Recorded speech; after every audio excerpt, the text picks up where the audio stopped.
Alnæmi sjúkdómur sem orsakast af HIV-veirunni, þetta er veirusjúkdómur.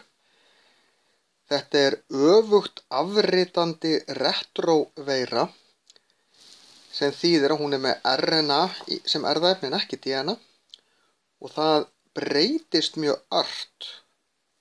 Þess vegna hefur vísindamönnum ekki tekist að búa til bóluefni við alnæmi og ekki tekist að finna í raun lækningu við því heldur.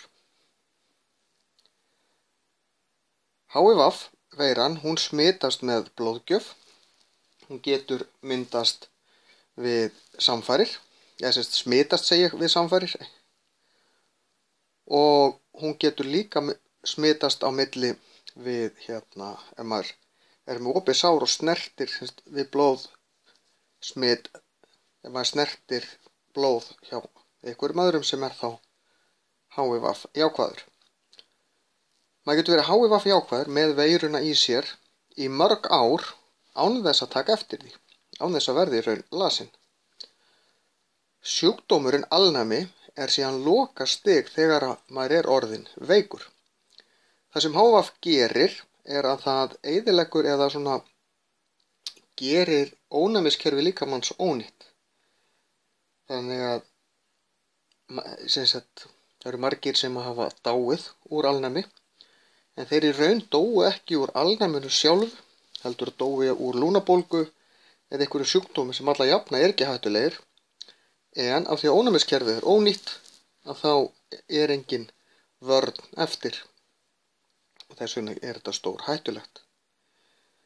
Þetta var miklu alvarlegra mál hérna áður, en í dag eru til lyf sem að halda einkennunum niðri fyrir flesta.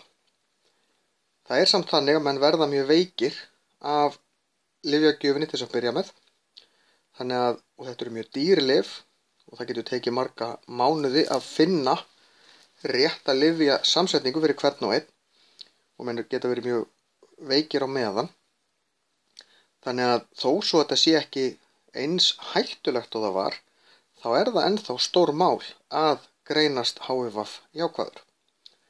Þetta var stimplað svolítið sem homasjúkdómur því að hann barst aðalega á milli samkynhneigðra karlmanna, en á Íslandi síðustu ár þá eru það gagnkynhneigðir, ekki samkynhneigðir, sem að smitast mest. En þetta hefur alltaf smitast svolítið á milli þeirra sem að sprauta sig, að sprauta sig með eiturlyfjum, eða þeir að deila nálum. Það getur smitast þannig líka. Þannig að þetta alvarlegt mál, en lífslíkurnar eru töluvert meiri en þær voru. En meðal þekktra einstaklinga sem hafa dáið úr alnæmi til dæmis Freddie Mercury, söngvari hljómsveitarinnar Queen.